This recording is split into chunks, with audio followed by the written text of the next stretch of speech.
अब बढ़ते हैं अपन छंद क्रमांक 32 की ओर, 32। यहां पर कह रहे हैं कि आपने जैसे सम्यक दर्शन को कर्णधार कह दिया, तो क्या ज्ञान और चारित्र कुछ भी नहीं है? यदि सम्यक दर्शन हमारे पास नहीं है और ज्ञान और चारित्र है, तो क्या वो कार्यकारी नहीं? क्योंकि पिछले छंद में तो उन्होंने सम्यक दर्शन को ही प्रमुखता दी है। तो उसके लिए आचार्य महाराज अगला छंद कह रहे हैं। देखें छंद क्रमांक 32। विद्या, विद्या, विद्या नहीं पढ़ना, विद्या, विद्या, वृत्तस्य, वृत्तस्य, विद्या वृत्तस्य, संभूति, स्थिति, वृद्धि, फलोदयाः, संभूति, स्थिति, वृद्धि, फलोदयाः, न संत्यसति, संत्यसति, सम्यक्त्वे, बीजाभावे, तरोरिव, तरोरिव। ठीक है, आइए उच्चारण करते हैं। विद्यावृत्तस्य संभूति, स्थिति, वृद्धि, फलोदयः, न संत्यसति सम्यक्त्वे, बीजाभावे, तरोरिव। ठीक है, देखें अर्थ। विद्या मतलब सम्यक ज्ञान, विद्या मतलब सम्यक ज्ञान, और वृत्त, वृत्त मतलब होता है चारित्र। तो सम्यक ज्ञान और सम्यक चारित्र, इन दोनों के, वृत्तस्य, सम्यक ज्ञान की और सम्यक चारित्र की, संभूति, संभूति मतलब उत्पत्ति। ठीक है, संभूति मतलब उत्पत्ति, उत्पन्न होना।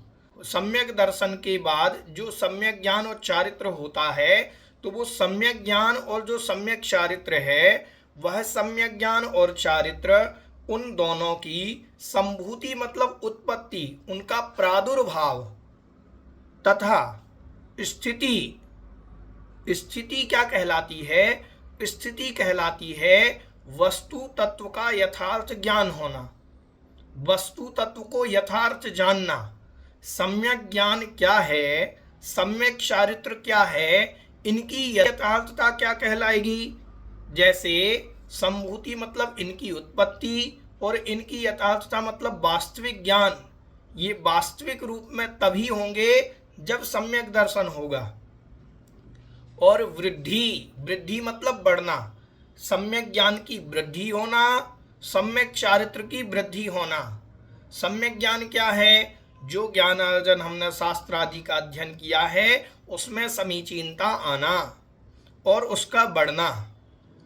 और चारित्र में, चारित्र भी 5 प्रकार के हैं, सामायिक, छेदोपस्थापना, परिहार, विशुद्धि आदि, तो उनकी वृद्धि होना। फलोदया, और इनके फल का उदय। किनके फल का उदय? सम्यक ज्ञान का फल और सम्यक चारित्र का फल। ठीक है, इनके फल का उदय। फल का उदय क्या है? सम्यक ज्ञान का फल स्वर्ग आदि पदों की प्राप्ति। ठीक है, सम्यक चारित्र का फल स्वर्ग मोक्ष की प्राप्ति। यदि वर्तमान में मोक्ष नहीं है, तो स्वर्ग आदि पद तो इस चारित्र से मिलेंगे, ज्ञान से मिलेंगे। तो सम्यक ज्ञान और सम्यक चारित्र का जो फल है, स्वर्ग आदि पदों की प्राप्ति है। ठीक है, सम्यक ज्ञान का फल उपेक्षा भाव कहा गया है। राणम फलम उपेक्षा, ज्ञान का फल उपेक्षा मतलब वैराग्य। अगर सम्यक ज्ञान का सही फल है, सही वैराग्य उत्पन्न होना है, तो वो सम्यक ज्ञान का फल है। नहीं तो ज्ञान का फल वैराग्य ही उत्पन्न नहीं कर पाएगा। अगर ज्ञान नहीं होगा, सम्यक ज्ञान नहीं होगा, तो वैराग्य ही नहीं होगा। न संति असति सम्यक्त्वे, संधि विच्छेद करेंगे तो क्या बनेगा, ना संति असति सम्यक्त्वे। ना मतलब नहीं होते हैं, संति मतलब ये, कौन, ये सब जो कहे हैं सम्यक दर्शन की, वो सम्यक ज्ञान की और सम्यक चारित्र की उत्पत्ति, इनकी स्थिति, इनकी वृद्धि और इनके फल का उदय ना संति, नहीं होता है। कब नहीं होता है, असति सम्यक्त्वे। असति मतलब नहीं होने पर, सम्यक्त्वे मतलब सम्यक्त्व के नहीं होने पर। यदि सम्यक दर्शन नहीं है तो सम्यक दर्शन नहीं है तो ज्ञान और चारित्र की संभूति, स्थिति, वृद्धि और फल का उदय भी नहीं होगा। ना संति, नहीं होते। कब नहीं होते, असति सम्यक्त्वे, सम्यक दर्शन के ना होने पर। उदाहरण दे रहे हैं, बीज अभावे तरोह इव। बीज अभावे, जैसे बीज के अभाव में तरोह इव, तरु की संभूति, स्थिति, वृद्धि और फल का उदय नहीं होता। एक वृक्ष है, वृक्ष की उत्पत्ति कब होगी, संभूति कब होगी, जब उसका बीज होगा।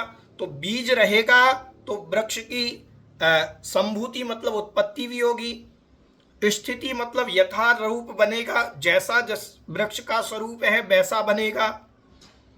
वृद्धि, वृक्ष बढ़ेगा भी तब जब बीज होगा, बीज के बिना वृक्ष कैसे।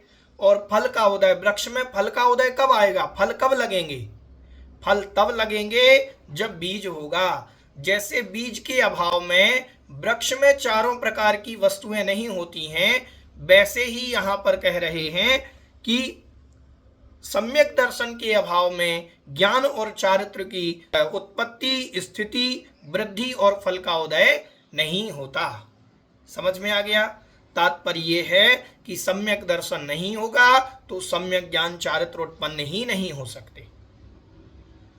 सम्यक दर्शन के होते ही ज्ञान होगा, सम्यक ज्ञान होगा।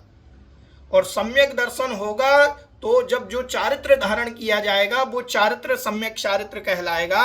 वरना वो चारित्र जो भी सम्यक दर्शन के पहले 28 मूल गुण का भी कोई पालन करता है तो वो मिथ्या चारित्र की कोटि में आएगा, सम्यक चारित्र की कोटि में नहीं आएगा। क्योंकि सम्यक दर्शन के साथ जो चारित्र पालन किया जाता है वो सम्यक चारित्र की कोटि में आता है।